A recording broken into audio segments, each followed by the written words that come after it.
दोस्तों सबसे पहले तो आप इस इमेज को देखिए। ये साल 2013 में हबल स्पेस टेलीस्कोप द्वारा ली गई मेसियर 74 गैलेक्सी की इमेज है, जो दिखने में काफी ब्लरी दिखती है, जिसके अंदर आपको ज्यादा कुछ डिटेल्स भी देखने को नहीं मिलेगी। लेकिन कुछ दिनों पहले नासा ने इस स्पाइरल गैलेक्सी की एक और तस्वीर शेयर की है, जिसे आप अभी अपनी स्क्रीन पर देख रहे होंगे।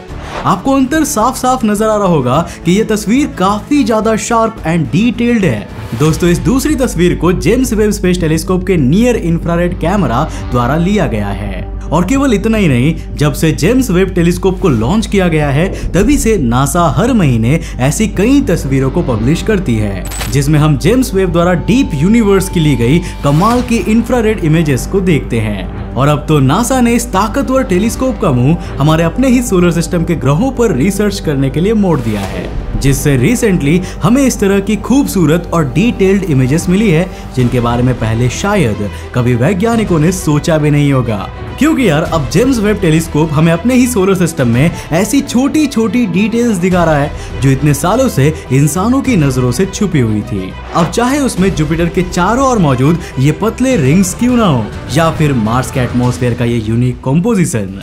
कुछ महीनों के छोटे से अंतराल के दौरान ही जेम्स वेब टेलीस्कोप ने जो डिस्कवरीज की है, उन्होंने साइंटिस्ट को हैरान होने पर मजबूर कर दिया है। तो हेलो गाइस, मैं हूं कौशिक और चलिए डिस्कस करते हैं जेम्स वेब के कुछ मेजर अपडेट्स के बारे में।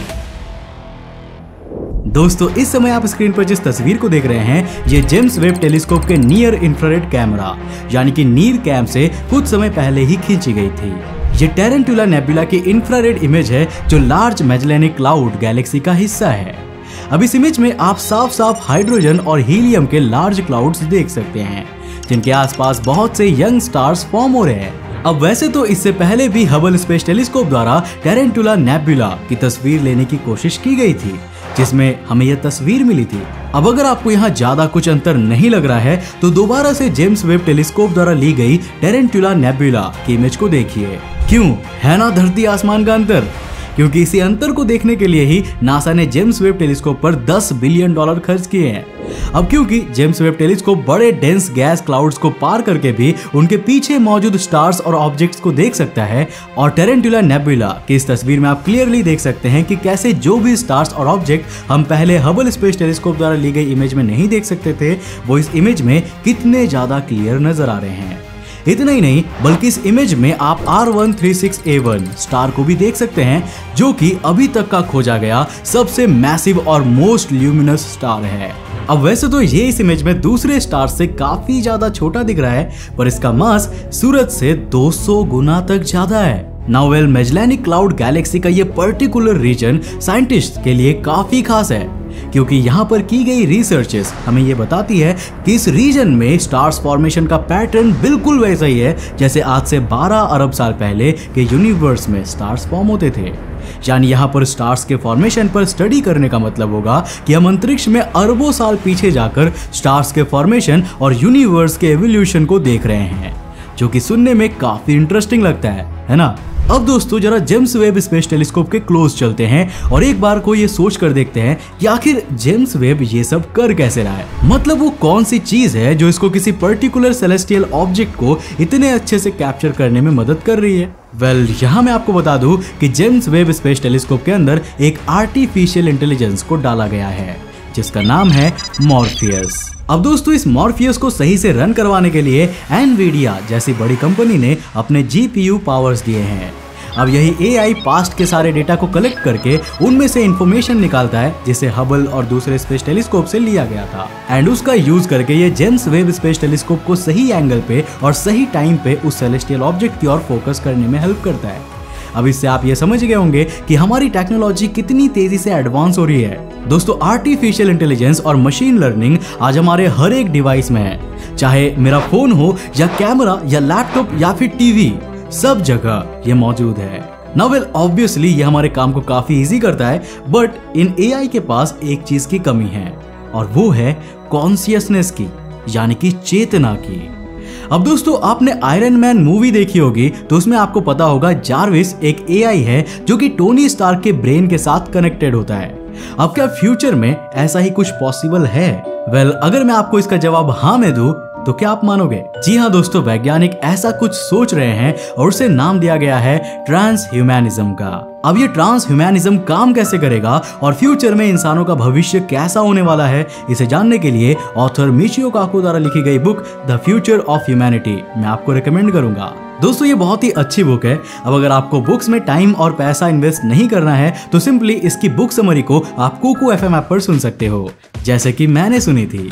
दोस्तों कुकू FM ऐप पे ऐसे ही ढेर सारे ऑडियो शोज हिंदी, इंग्लिश और मैनी अदर रीजनल लैंग्वेजेस में अवेलेबल है, जिसे आप सुनकर अपनी नॉलेज को बढ़ा सकते हो ना। दोस्तों जनरली आपको 399 रुपए में 10,000 प्लस ऑडियो शोज साल भर के लिए सुनने को मिल जाते हैं, पर मैं पर्सनली चाहता हूँ कि आप सबके पास इसका सब्सक्रिप्शन हो, इसलिए आपके लिए एक स्पेशल डिस्काउंट है जो मैं वीडियो के एंड में आपको बताऊंगा। अब दोस्तों वापस चलते हैं अपने टॉपिक पे। अब दोस्तों स्पेसिफिकली इस इमेज की बात की जाए तो साइंटिस्ट के मुताबिक अभी इसमें बहुत सी डिस्कवरीज छुपी हुई है, जिन पर से पर्दा फ्यूचर में रिसर्च के बाद ही उठाया जा सकता है, क्योंकि अभी हमने इन इमेजेस के बारे में जो कुछ भी जाना है ये सब तो बस ट्रेलर है, क्योंकि असली पिक्चर तो इन इमेजेस पर अच्छे से डिटेल्ड रिसर्च करने के बाद ही सामने आएगी, जिसमें एक लंबा समय लग सकता है। अब चलते हैं दूसरी इमेज पे। अब दोस्तों वैसे तो अब तक आप लोगों ने जेम्स वेब की सबसे पहली ली गई डीप फील्ड इमेज को कई बार देख चुके होंगे।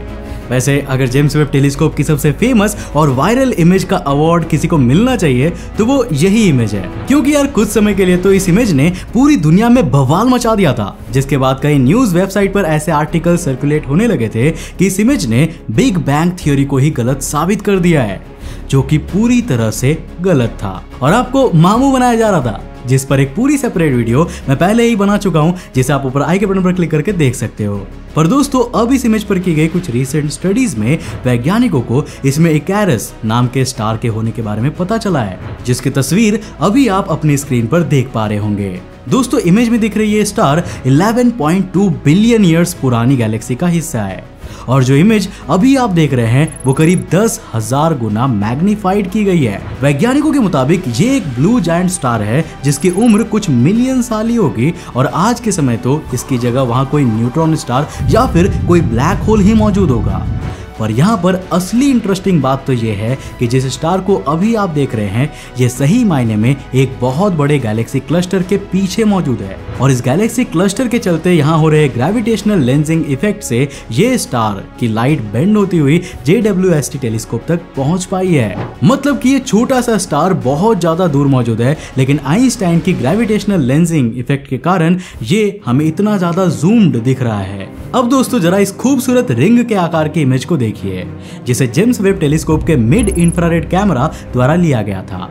ये पृथ्वी से करीब 12 अरब लाइट ईयर्स दूर मौजूद एक गैलेक्सी है। अब वैसे तो अभी इसके बारे में ज्यादा डिटेल्स अवेलेबल नहीं है, लेकिन ये इमेज दिखने में काफी ज्यादा अट्रैक्टिव और खूबसूरत है, इसीलिए ये हमारी लिस्ट में एडेड है। आई होप कि आपको भी ये काफी ज्यादा पसंद आई होगी। दोस्तों अब आप जिस इमेज को अपनी स्क्रीन पर देख रहे हैं वो जेम्स वेब स्पेस टेलीस्कोप द्वारा खींची गई एक्सोप्लैनेट की फर्स्ट डायरेक्ट इमेज है, जिसे जेम्स वेब टेलीस्कोप के नियर इंफ्रारेड कैमरा द्वारा खींचा गया है। इस प्लैनेट का नाम HIP 65426b है, जिसे नासा द्वारा साल 2017 में खोजा गया था।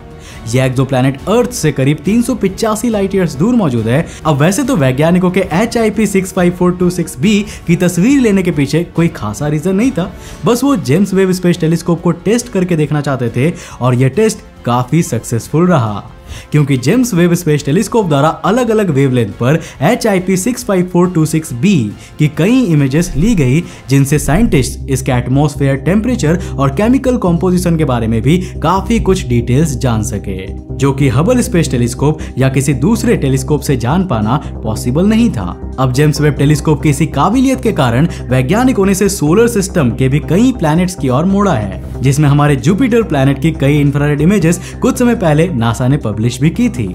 अब इन इमेजेस में हम जुपिटर के नॉर्थ और साउथ पोल पर बड़े से चमकीले अरोराज को भी देख सकते हैं। इसके अलावा हमने पहली बार किसी इमेज में जुपिटर के रिंग्स को इतने साफ तौर पर देखा, जो आज से पहले की सभी इमेजेस में पूरी तरह से इनविजिबल थे। अब दोस्तों जुपिटर की इंफ्रारेड इमेजेस इतनी डिटेल और इंप्रेसिव थी कि उसने वैज्ञानिकों को सोलर सिस्टम के और भी प्लैनेट्स की इमेज लेने के लिए इंस्पायर किया, और अब नासा ने जेम्स वेब स्पेस टेलीस्कोप द्वारा इंसानों के फ्यूचर होम माने जाने वाले मार्स की भी कई इंफ्रारेड पिक्चर्स खींची है, जिनको आप अभी अपनी स्क्रीन पर देख पा रहे होंगे। अब दोस्तों इन इमेजेस को JWST के नियर इंफ्रारेड कैमरा से लिया गया है, जिसमें आप मार्स के सरफेस पर एक ब्राइटर स्पॉट देख सकते हैं, जो मार्स का वो हिस्सा है जो कि डायरेक्ट सनलाइट के कांटेक्ट में है। इसके अलावा इस इमेज में आपको मार्स का सबसे बड़ा हेलेस प्लैनेशिया क्रेटर भी देखने को मिल जाएगा, जो मार्स पर करीब 2300 किलोमीटर के लार्ज एरिया को कवर करता है। इसके अलावा नासा ने अलग अलग वेवलेंथ में वेरिएशन करके मार्स के एटमॉस्फेयर के कॉम्पोजिशन का भी एक ग्राफ तैयार किया है, जिसे आप अभी देख रहे हो। इसके बाद बारी आती है गैलेक्सी मेसियर 74 की, जिसके बारे में हमने वीडियो के शुरुआत में ही बता दी थी। ये गैलेक्सी पाइसेस नाम के कॉन्स्टलेशन में सूरज से 32 मिलियन लाइट ईयर्स दूर मौजूद है, जिसकी अलग अलग 3 इमेजेस को आप अपनी स्क्रीन पर देख पा रहे होंगे, जिनमें से लेफ्ट वाली इमेज हबल टेलीस्कोप द्वारा साल 2013 में ली गई थी और राइट वाली इमेज जेम्स वेब टेलीस्कोप के नियर इंफ्रारेड कैमरा द्वारा लिया गया है। और जो बीच का इमेज है ना, वो हबल टेलीस्कोप और जेम्स वेब टेलीस्कोप की दोनों इमेजेस को कंबाइंड करके बनाई गई है, ताकि हम इस गैलेक्सी को और भी ज्यादा डिटेल से समझ सके। अब दोस्तों साल 2013 में आज से करीब 9 साल पहले हबल स्पेस टेलीस्कोप द्वारा ली गई मेसियर 74 गैलेक्सी की इमेज काफी ज्यादा ब्लरी है, जिसमें लाइट कॉन्ट्रास्ट भी काफी ज्यादा है, जिसके कारण गैलेक्सी के अंदर मौजूद छोटी छोटी डिटेल्स को देख पाना पॉसिबल ही नहीं है। वहीं अगर जेम्स वेब टेलीस्कोप द्वारा ली गई मेसियर 74 गैलेक्सी की रीसेंट इमेज को देखें तो इसके अंदर आप काफी छोटी छोटी डिटेल्स भी देख सकते हो, जैसे कि आप इसमें अभी कई सारे छोटे छोटे डॉट्स देख पा रहे होंगे जो कि स्टार्स है। इसके अलावा इसमें जो बड़े रेड रीजन दिखाई दे रहे हैं वो हाइड्रोजन और हीलियम के बड़े गैस क्लाउड्स हैं, जिनसे स्टार्स का फॉर्मेशन हो रहा है। ये रीजन बिल्कुल उसी तरह है जैसे हमने वीडियो के शुरुआत में टैरेंटुला नेबुला की इंफ्रारेड इमेज में देखा था। बस फर्क इतना है कि हम एक तस्वीर में ऐसे बहुत से रीजन्स को कंबाइंड करके देख रहे हैं। यहाँ तक कि आप जेम्स वेब टेलीस्कोप द्वारा ली गई इस इमेज को करीब से देखोगे तो आपको इस गैलेक्सी के सेंटर में मौजूद स्टार भी देखने को मिल जाएंगे, जो इससे पहले हबल स्पेस टेलीस्कोप द्वारा ली गई इमेज में देख पाना पॉसिबल ही नहीं था। वैसे यार अभी वैज्ञानिक यूनिवर्स के और भी गैलेक्सीज पर जेम्स वेब टेलीस्कोप से नजरें बनाए हुए हैं और आने वाले मंथ्स में हमें कई और गैलेक्सीज की डिटेल्ड शार्प इंफ्रारेड इमेजेस देखने को मिलेंगे। अब दोस्तों ये अगली डिस्कवरी एक ब्राउन ड्वार्फ एक्सोप्लैनेट से जुड़ी है, जिसका नाम VHS J1256-1257 है, जिसके एटमॉस्फेयर में कुछ अजीब ही चल रहा है। दरअसल जेम्स वेब टेलीस्कोप से इसके एटमॉस्फेयर के कलेक्टेड डेटा से पता चलता है कि इसका atmosphere sand like silicate grains particle से कवर्ड है, और इतना ही नहीं बल्कि इसके एटमॉस्फेयर में मीथेन एंड कार्बन डाइऑक्साइड होने के भी प्रूफ मिले हैं, जिस पर कुछ दिन पहले space.com ने भी एक आर्टिकल पब्लिश किया था। दोस्तों साइंटिस्ट की रिसर्च बताती है कि VHS J1256-1257 जुपिटर से 19 गुना मैसिव है, जिसके एटमॉस्फेयर में water, methane, carbon dioxide, sodium, silicate particles, silica cloud बड़ी मात्रा में मौजूद है। और तो और अभी recently James Webb space telescope ने हमारे सोलर सिस्टम के सबसे आखिरी प्लैनेट यानी कि प्लैनेट नेपच्यून का भी ये इमेज लिया है, जिसमें आप इसे काफी ज्यादा हाई क्वालिटी में देख सकते हो। और ये इस प्लैनेट का इंफ्रारेड इमेज है, मतलब कंफ्यूज मत हो जाना कि ये असल में ऐसा दिखता है और जेम्स वेब ऐसा दिखा रहा है। तो ये असल में इसका इंफ्रारेड इमेज है, जिसे रिसेंटली जेम्स वेब ने रिलीज किया है। तो दोस्तों ये थी जेम्स वेब टेलीस्कोप द्वारा अभी तक यूनिवर्स में की गई डिस्कवरी। अब वैसे मैं आपसे जानना चाहूंगा कि आपको इनमें से कौन सा इमेज सबसे ज्यादा ऑसम लगा, मुझे नीचे कमेंट करके जरूर बताना।